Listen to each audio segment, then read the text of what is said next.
Dewan Kaladrama dewaku, anakku nggih, anakku Kartobiyoga. Kula wonten dawuh ing pangandika Rama. Wajibe wong tuwa menyang anak iku ora liya mung nuladani, menehi conto ngandani. Nenuntun jiwane marang karahayun. Kosok baline sesanggemaning putra menyang Sudarma iku mung kudu ngabekti nurut apa ingkang dadi dawuhe, njaga apa ingkang dadi keparenging wong tuwa. Kartobiyoga, nadyan aku iki tinitah dadi raksasa ratuning bangsa buta, suprandene aku isih eling marang hateking kautaman ingkang nyatane darmaning wong urip ana ing alam padhang iku muhung ana tepi saka kaparenging dat kang murweng dat. Tinitah kudu gawe sengseming sasama, nanging ya gene nggonku miwiti tumindak kadarman wiwit kuncung nganti gelung parandini babar pisan nganti ana unen-unen anak ngibarate kaya dene kacang kang ora ninggal lanjarane, mongko lanjarane becik. Lah kok jebul tinemune aku anak-anak mrengkang saka jejering adil lan bener. Kartobiyoga kowe elinga ya nggih elinga. Dikepiye wae tumrape wong jejodhoan iku siji ngoyak dura siji ngrusak pagrayu. Luwih-luwih tumindak colong jupuk ingkang dudu wajibe kuwi bakal ngunduh karma pala.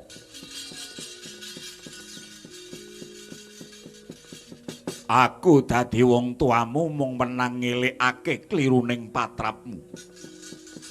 Lan aku ora maido jejering rasa tresna ingkang mrenthul saka atimu nggonmu gandrung kapirangu klawan atmajaning Prabu Salyapati Mandaraka. Nanging dalanmu kang mbok tempuh ingkang kleru. Upama ta kowe gelem matur marang pun bapa aku ingkang saguh ngebon esuk ngudan sore andhodhok lawangi nang jambe suruhe. Kiraku nadyan to aku bangsa yaksa,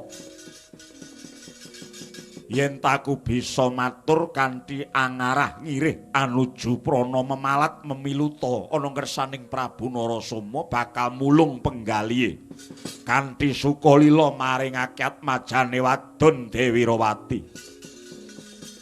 Nanging ya gene kowe tanpa matur marang pun bapa malah tinemune samengko putrane Prabu Salya wis cumandhak ana ing tirta kadasar merga kowe laku cidra dusta marang darbeking Prabu Salya.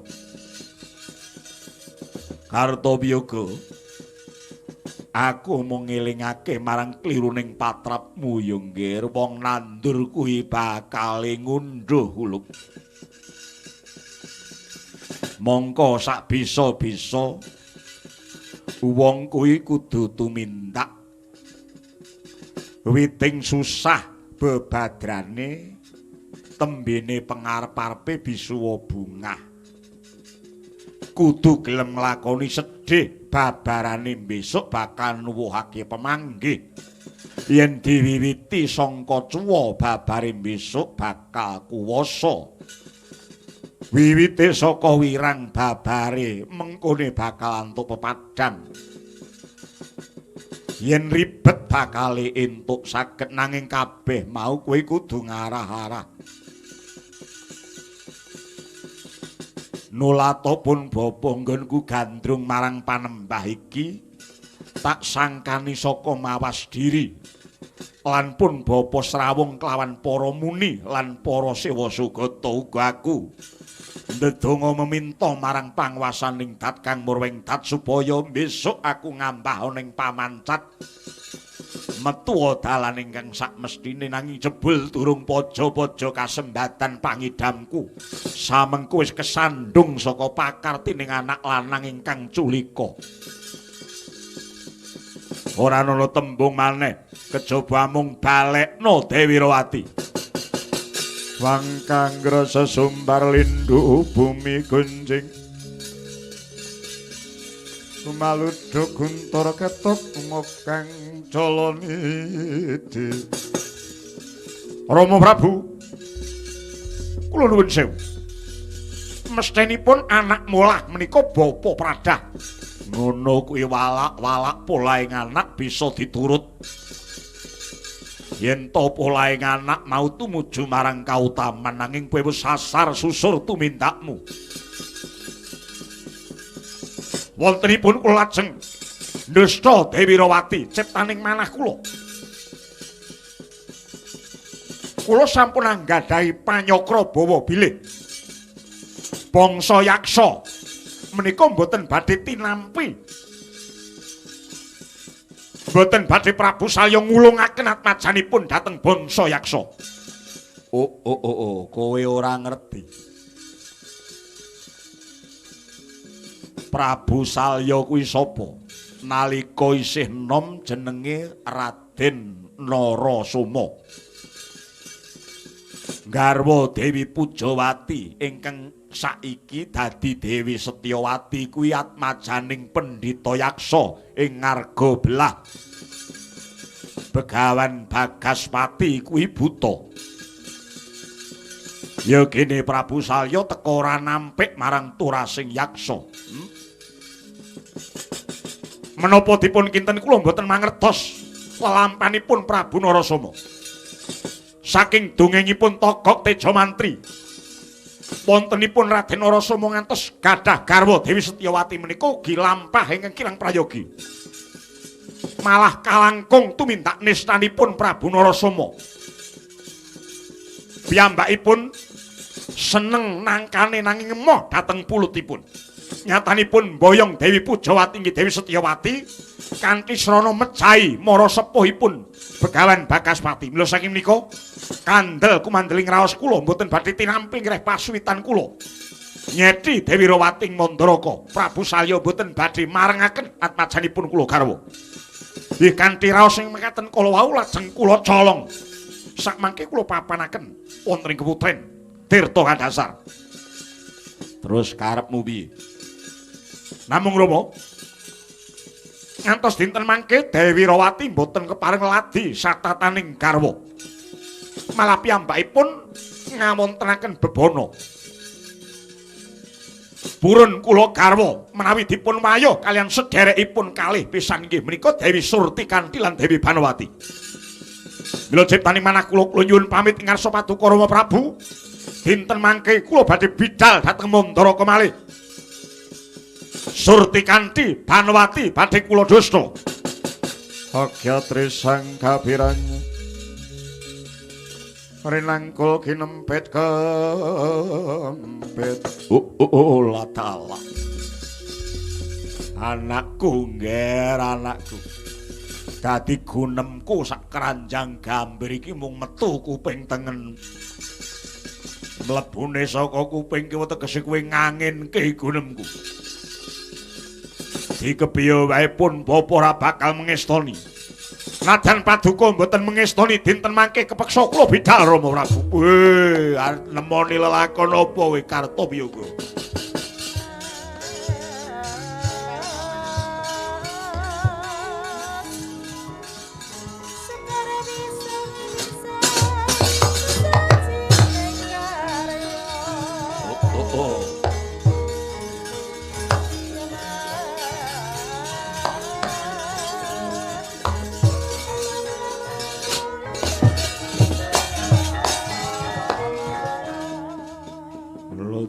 Parimuka kula lan wonten pangendika ing dawuh. Pancen wegah nampa wewarah nampik pitutur becik. Awat-awatono lagune Kartopiyagana lan ngestahaken dawuh pareng bidal mejang menapa nggawa buta patang pemancat jangkep sak panekare. Oh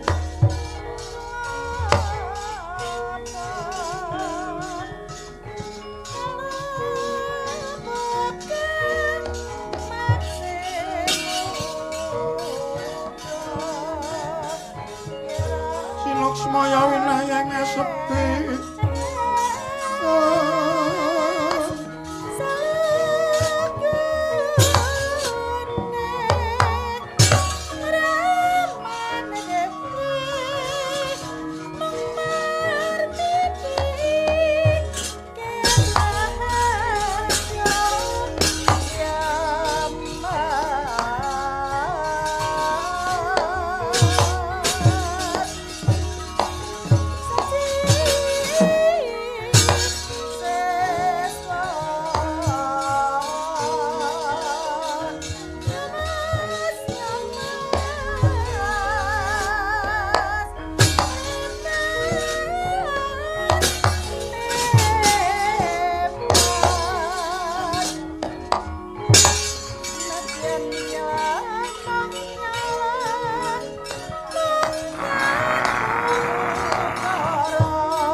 Cakil kuno.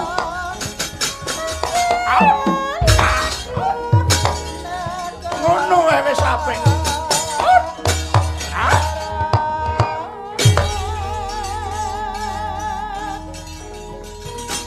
Oh.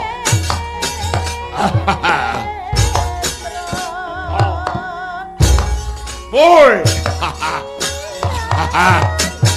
Boy.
Wah.